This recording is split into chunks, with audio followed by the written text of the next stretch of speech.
Welcome back. Your game night continues. Craig Kann along with Dr. Greg Steinberg from Austin Peay State University in Nashville. A professor. You got to deal with all these students. I was going to call them kids. That's really not fair. That'd be insulting to them, wouldn't it? They just want to know what grade they're going to get on the test. That's for sure.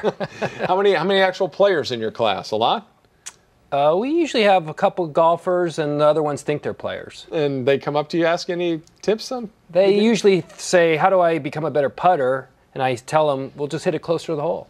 That's tremendous. You absolutely are the segue king. You get me right over there. You can host this thing, no problem. Craig Kann back on your game night with Dr. Greg Steinberg from Austin Peay State University in Nashville.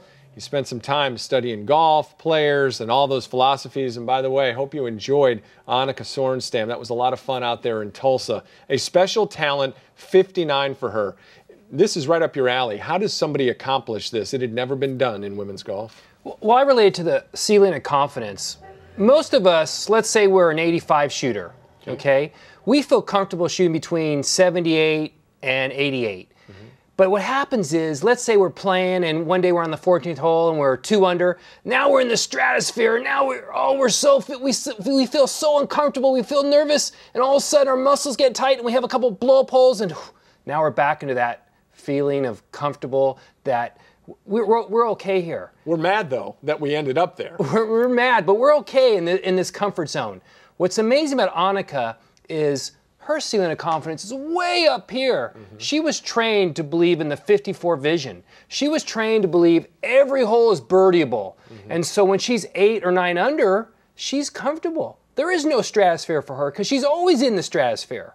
And that's why I think she's the only woman to shoot 59 on the LPGA Tour. Well, as we look at her shooting 59 and all that she went through to do it out there in Arizona a few years back, tell us what we can learn from watching someone accomplish this or watching a player like Annika Sorenstam.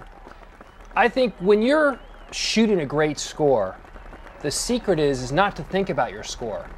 You got to play every shot at a time. And you know, it's an old cliche, but if you really think about it, would you play a hole different if you're 3 over or 3 under? You shouldn't. You shouldn't. You'd keep the same philosophy and the same strategy. So the secret is not to worry about your score, because once we think about our score, we get nervous. We start thinking, oh, we're playing bad or we're playing good, and our emotions get out of check. And once our emotions get out of check, that's when our performance gets out of check. What about Davis Love III? It had been 60-plus events since he had last won a PGA Tour event. Talk about being out of your comfort zone. Now he's back as a victor again on the PGA Tour. What must it have been like for a player of his ability to go without a victory for so long? Well, I think it's frustrating, of course, for him.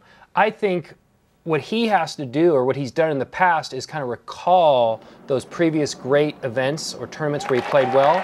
And now when he's in that tournament run on Sunday and he's in the lead, he needs to recall those times where he was in the lead, making the putts, winning the tournaments. And I think when he's out of his comfort zone, what we just talked about, is when he's thinking about, oh, I haven't won a tournament in 4 or 5 years, and now he gets nervous. Final thing.